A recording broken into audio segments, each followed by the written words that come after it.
Hello guys, you are most welcome in my YouTube channel OS smart. My dear friends, आज हम आप लोगों को बताएंगे काली घाटी प्रयागराज के बारे में। यह बहुत ही धार्मिक दिव्य स्थल है। यहाँ पर अगर आएंगे आपको बहुत अच्छा लगेगा, बहुत सुकून मिलेगा। और यह जो है बहुत ही दिव्य स्थल है। ये प्रयागराज शांतिपुरम में है और ये फाफामऊ रेलवे स्टेशन से 500 मीटर की दूरी पर स्थित है। यहाँ पर आप आएंगे तो आपको बहुत अच्छा लगेगा। बहुत ही धार्मिक और दिव्य स्थल है। बहुत प्राकृतिक वातावरण है, बहुत हरियाली वगैरह भी है और आपका मन खुश हो जाएगा। कभी अगर आप इधर आते टहलते तो इसको टहलिए, बहुत अच्छा लगेगा आपको।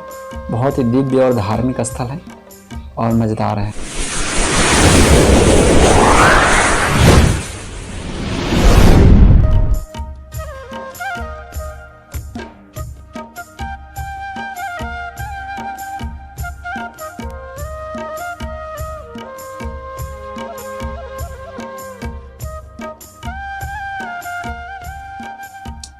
My dear friend, this temple is very famous in Fafamo Shantipuram Prayagraj Zoo. It is very grand, peaceful, divine and marvelous place. It is boon of nature. Everyone feel peace and enjoy here. और यह दिव्य मंदिर Phaphamau station से 500 metre की दूरी पर स्थित है। Shantipuram Lucknow highway मार्ग से 1 किलोमीटर की दूरी पर स्थित है। यह काली घाटी फाफामऊ प्रयागराज मंदिर एक अलौकिक धार्मिक अति प्राचीन मंदिर है।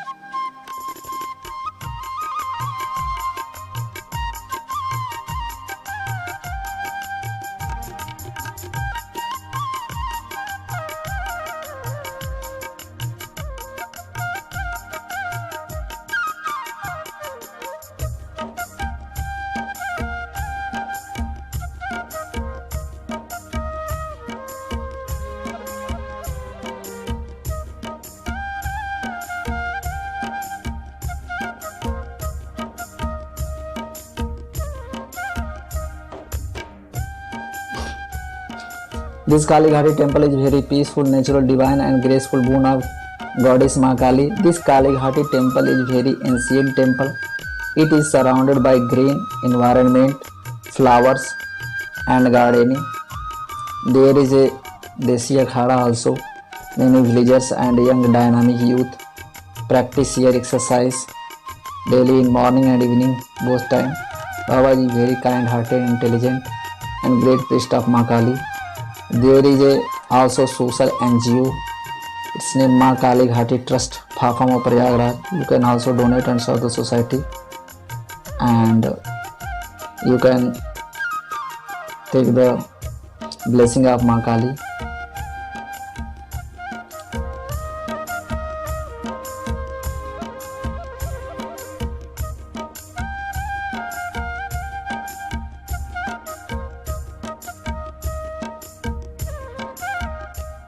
Okay my dear friends, then let us enjoy it and you will feel very happy and this temple is very peaceful। और आप इसको घूमिए, देखेंगे, आपको बहुत अच्छा लगेगा। और आइए इसके बारे में पूरा आपको दिखाते हैं। आसपास क्या है, कितनी हरियाली है, कितनी खूबसूरती है और कितना ज़बरदस्त मंदिर बना है। यहाँ पर भंडारे भी होता है नवरात्र में और जहाँ आपको आकर के माता रानी के आशीर्वाद ले सकते हैं। बहुत ही धार्मिक स्थल इलाहाबाद में घूमने लायक बहुत अच्छी जगह है और यहाँ आकर आपको बहुत अच्छा लगेगा।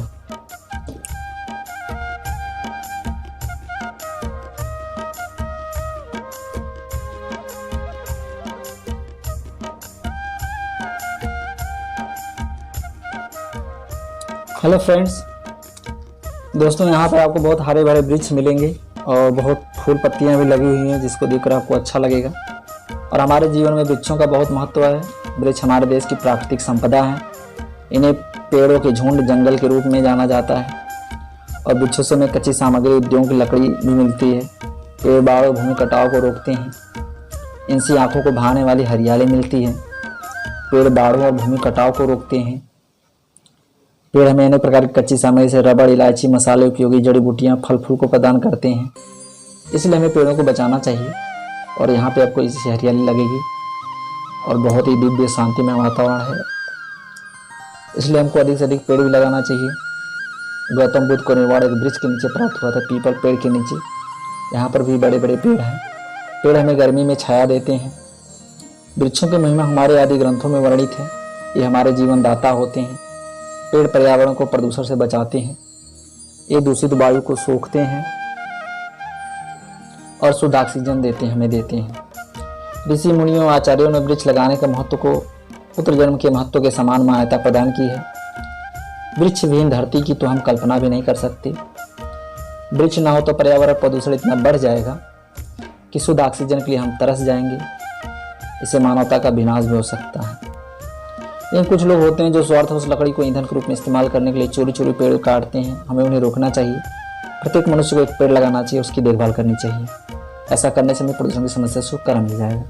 लेकिन जब आप यहाँ पे आएंगे काली घाटी दिव्य मंदिर, तो आपको इतनी हरियाली लगेगी, इतने सारे पेड़ हैं, फूल पौधे हैं, यहाँ कमल के फूल भी खिलते हैं एक छोटे से तालाब में, और बहुत धार्मिक और दिव्य स्थल है। तो आपको बहुत शांति में महसूस होगा।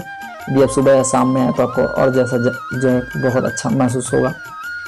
और यहाँ पर नवरात्र में भंडारे भी होते हैं, तो बहुत सारे लोग इससे जुड़े हुए हैं। आप भी इस पुण्य कार्य से जुड़िए और जीवन को सफल बनाइए।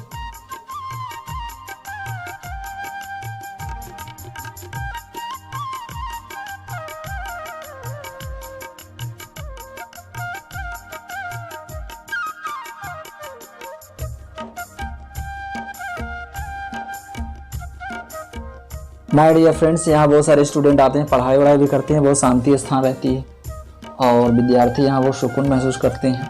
बहुत हरियाली और लोग भी घूमने आते हैं, आसपास जो लड़के रहते हैं पढ़ने वाले। क्योंकि राष्ट्र के निर्माण में विद्यार्थियों का योगदान बहुत आवश्यक होता है, क्योंकि आज के विद्यार्थी हमारे देश के उज्जवल भविष्य हैं। वही राष्ट्र को उन्नत एवं प्रगतिशील बनाते हैं। युवा शक्ति का सागर, उत्साह का स्रोत होता है। उसी के कंधों पर देश के निर्माण और विकास का भार होता है। इन सब बातों के लिए आवश्यक है कि युवाओं की शक्ति का सृजनात्मक उपभोग किया जाए, अन्यथा वह अपनी शक्ति को तोड़फोड़ और असामाजिक विध्वंस कार्यों में लगा सकते हैं। आज के युवक तोड़फोड़ हड़तालों में अपनी शक्ति व्यय कर रहे हैं। आवश्यक और अनावश्यक मांगों को लेकर उनका आक्रोश दिन प्रतिदिन बढ़ता ही जा रहा है।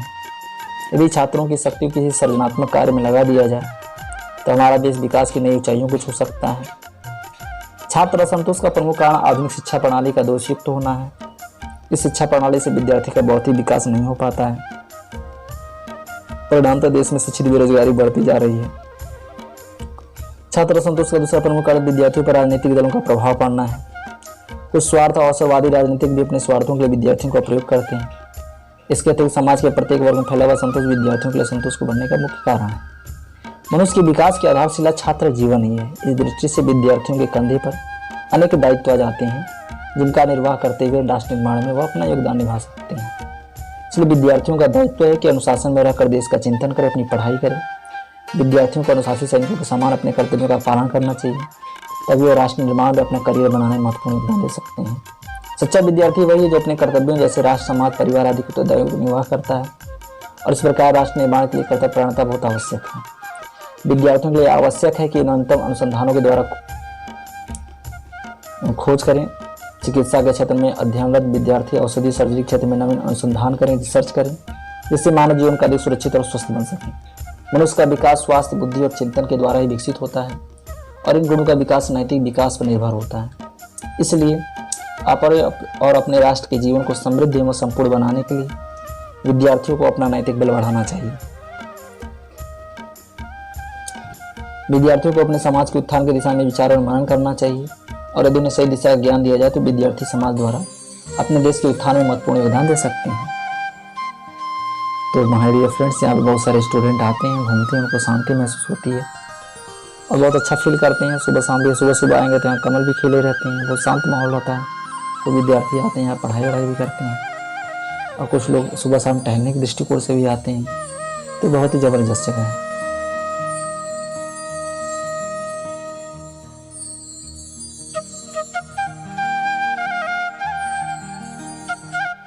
माय डियर फ्रेंड्स, यहाँ स्त्रियाँ भी आती है, पूजा पाठ करती हैं, अपने फैमिली के साथ आती हैं, प्रसाद वसाद भी चढ़ाती हैं।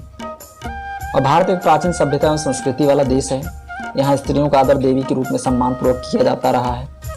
प्राचीन काल में स्त्रियों को पूजा जाता था और यह समझा जाता था कि इनमें शक्ति देवी माँ दुर्गा, ज्ञान की देवी सरस्वती और धन की देवी लक्ष्मी निवास करती हैं।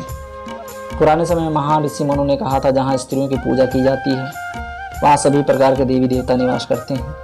प्राचीन काल में स्त्रियों को पुरुषों के समान अधिकार प्राप्त थे। परिवार में उनका पद अत्यंत प्रतिष्ठापूर्ण था। वेदों और उपनिषदों के काल में नारी को पूर्ण स्वतंत्रता प्राप्त थी। उन्हें पुरुषों के समान शिक्षा प्राप्त करने का अधिकार था। मंडल मिश्र की पत्नी भारती भी अपने काल की प्रसिद्ध विदुषी महिला थी। उन्होंने अपने विद्वान पति को शास्त्रार्थ में पराजित करने के बाद शंकराचार्य से शास्त्रार्थ किया था। मध्यकाल में नारियों की स्थिति में परिवर्तन हुआ। समाज की घृणित विचारधारा ने उनके सारे अधिकार छीन लिए। जो नारियां प्राचीन काल में पुरुषों के साथ कंधे से कंधा मिलाकर चलती थी, मध्यकाल में उन्हें केवल घर की 4 दीवार तक ही सीमित कर दिया गया। उन्हें हर समय पर्दा करने को विवश किया गया। शिक्षा प्राप्ति से वंचित कर घर का काम काज करने हेतु विवश किया गया। ऐसे होने की वजह मुगल तथा अन्य लुटेरे आक्रमणकारियों से भारतीय नारियों की अस्मिता सुरक्षित न रह गई थी। लुटेरे उन्हें लूट कर ले जाते थे तब सबल लोग भारतीय नारियों को बलपूर्वक अपने विलास के लिए भूख ले होते थे। इससे बचाव के लिए पर्दा प्रथा ने जन्म लिया, जो समय की आवश्यकता थी। वीर पति के युद्ध में वीरगति पाने के बाद भारतीय नारी ने पति के साथ सती हो जाना धर्म अनुकूल माना। इस तरह सती प्रथा का आरंभ हुआ। बाद में बाल विवाह प्रथा भी स्त्री पूर्ति के रूप में पनपी। नारी की इस दीन असहाय अवस्था से क्षुब्ध होकर राष्ट्रकवि मैथिली शरण गुप्त ने इस अवस्था का चित्रण अपनी पंक्तियों में किया है कि अबला जीवन हाय तुम्हारी यही कहानी, आंचल में है दूध और आंखों में पानी। वर्तमान काल में नारियों की स्थिति को सुधारने के लिए समय समय पर अनेक महापुरुषों एवं राजनीतिज्ञों द्वारा हरसंभव प्रयास किए गए। राजा राम मोहन राय ने सती प्रथा को कानून द्वारा बंद कराया। महर्षि दयानंद ने बाल विवाह पर रोक लगवाया और पुरुषों की भांति महिलाओं को भी एक समान अधिकार दिए जाने पर बल दिया। गांधी जी ने भी स्त्रियों की दशा को सुधारने के लिए जीवन भर कार्य किया। भारत के स्वतंत्रता संग्राम में नारियों ने बढ़ चढ़ कर हिस्सा लिया। आधुनिक युग में नारियों को पुरुषों के समान अधिकार प्राप्त है। स्वतंत्र भारत में आज नारी के लिए प्रगति के सभी अवसर खुले हुए हैं। आज के समय में IPS अधिकारी, डॉक्टर, वकील, जज, राजनीतिक सभी कार्यालयों दफ्तरों में नारियां पदासीन हैं। महिला उत्थान के लिए अनेक प्रकार के कानून अधिकार नियम लागू किए गए हैं, जिसमें शारदा एक मुख्य है। इस नियम के द्वारा स्त्रियों की दशा को सुधारने का संभव प्रयास किया जा रहा है। उन्हें पुरुषों के समान स्वतंत्रता प्रदान की गई है। आज वे भी पुरुषों की भांति कहीं भी जा सकती हैं, घूम सकती हैं तथा अपनी योग्यता अनुसार किसी भी पद पर कार्य कर सकती हैं। पिता की संपत्ति में पुत्रों की भांति स्त्रियों को भी धनराशि प्राप्त करने का अधिकार है। वर्तमान समय में महिलाओं की प्रगति उत्थान के लिए सरकार अनेक प्रकार के प्रयत्न कर रही है। आज की स्त्रियां घर में केवल गृहिणी न अनेक प्रकार के कार्य कर रही हैं। वह घर के सीमित कार्यों को छोड़कर समाज सेवा में अपना ध्यान केंद्रित कर रही हैं। सरकार द्वारा महिला उत्थान के लिए अनेक संस्थाएं आयोग स्थापित किए गए हैं। इसमें नारियां अपनी शिकायतों को रखकर अपना खोया हुआ अधिकार और न्याय प्राप्त कर सकती हैं। आज जीवन के प्रत्येक क्षेत्र में स्त्रियों ने पदार्पण कर लिया है। वह बाल मनोविज्ञान, पाक शास्त्र, घरेलू चिकित्सा, छायांकन, शरीर विज्ञान, गृह शिल्प के अतिरिक्त ललित कलाओं, चित्रकला, नृत्य, संगीत आदि में अपनी विशेषता प्रदर्शित कर रही हैं। इस प्रकार कहा जा सकता है कि स्त्रियां देश का भाग बदलने में अधिक उपयोगी सिद्ध हो रही हैं। आज के नारी के संदर्भ में जैसे कपसात के महाकाव्य कामायनी की पंक्ति को उद्धृत किया गया है। नारी तुम केवल श्रद्धा हो, विश्वास रजत नम्र या तल में, पीयूष रोसी बहा करो जीवन के सुंदर समतल में। इसलिए माय डियर फ्रेंड्स, नारी जाति का रिस्पेक्ट करना चाहिए। नारी का सम्मान करो, मत उसका अपमान करो। नारी है अपराजिता, अपराजिता, अपराजिता। इसलिए माँ काली के रूप में, माँ दुर्गा के रूप में, माँ लक्ष्मी के रूप में पूजा की जाती है, क्योंकि इस संसार में जो कुछ भी पवित्र साथी है उसकी स्त्रियाँ उसकी विशेष समझ हैं। तो हमारे वीडियो चैनल को लाइक कमेंट करना, सब्सक्राइब कीजिए।